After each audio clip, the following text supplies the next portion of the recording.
Hoy kayo mga anti-Duterte na salot sa lipunan. Akala nyo ba kung ano to? Ha? Bullet train ang tawag dyan. Hindi to sa Japan. Ito ay sa Jakarta, Indonesia. Dinaig na tayo, tinalo na tayo ng Indonesia. Napaguhulihan na talaga ang bansang Pilipinas, mga bulok ang infrastruktura, dahil ang pag-iisip nyo, mga bulok din, ayaw nyong baguhin. Kayo mga salot sa lipunan na mga pinklawan at mga bangag na loyalista, iniidolo nyong patuloy yung mga nandyan sa bangag na administrasyon. Hindi na kayo nadala-dala, ninanakawan na tayo ng trilyon, pero hangang-hanga pa rin kayo, palibhasa. Kontento na kayo dyan sa mga kabulukan na nangyayari dyan sa bansa yan. Ha? Metro Manila na napakabaho ng paligid. Ha? Ang bubulok ng mga infrastruktura, ultimo mga tulay dyan, hindi kayang i-maintain, pintura na lang, hindi pa kayang gawin. Puro kanal na mapanghi. Wala na kayong may pagmamalaki dyan, hindi tulad dun sa Davao. Ha? Kita nyo, napaka-safe. Yun lang ata ang safe na lugar sa Pilipinas at dyan sa BGC. Kung pag-usapan sa Metro Manila, pero private kasi ang BGC, kaya hindi kayo makakaisa sa akin. Ha? At ang ginagawa ko to, no? Ha? Sa mga patuloy na trolls dyan na nagkokomento, hindi to para sa sarili ko, kaya hindi nyo ako mapapatigil. Dahil ako sumusuporta ako kay VP Sara, dahil alam kong nasa tamang landas kami.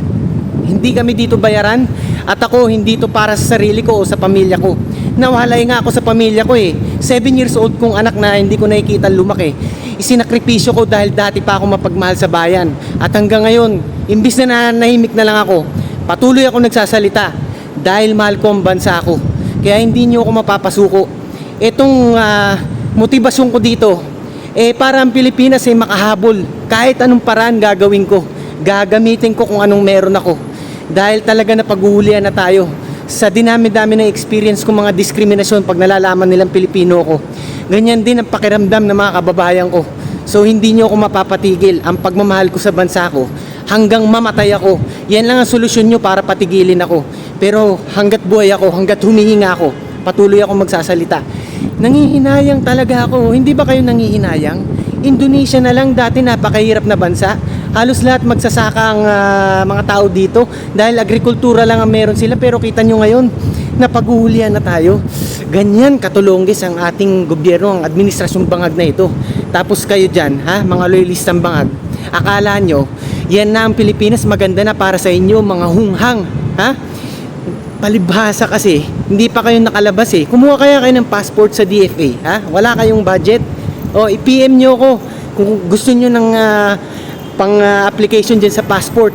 Dahil palibhasa, hindi pa kayo nakalabas ng bansa, kaya ignorante kayo sa mga gantong klase ng mga major projects ng mga karatig bansa natin.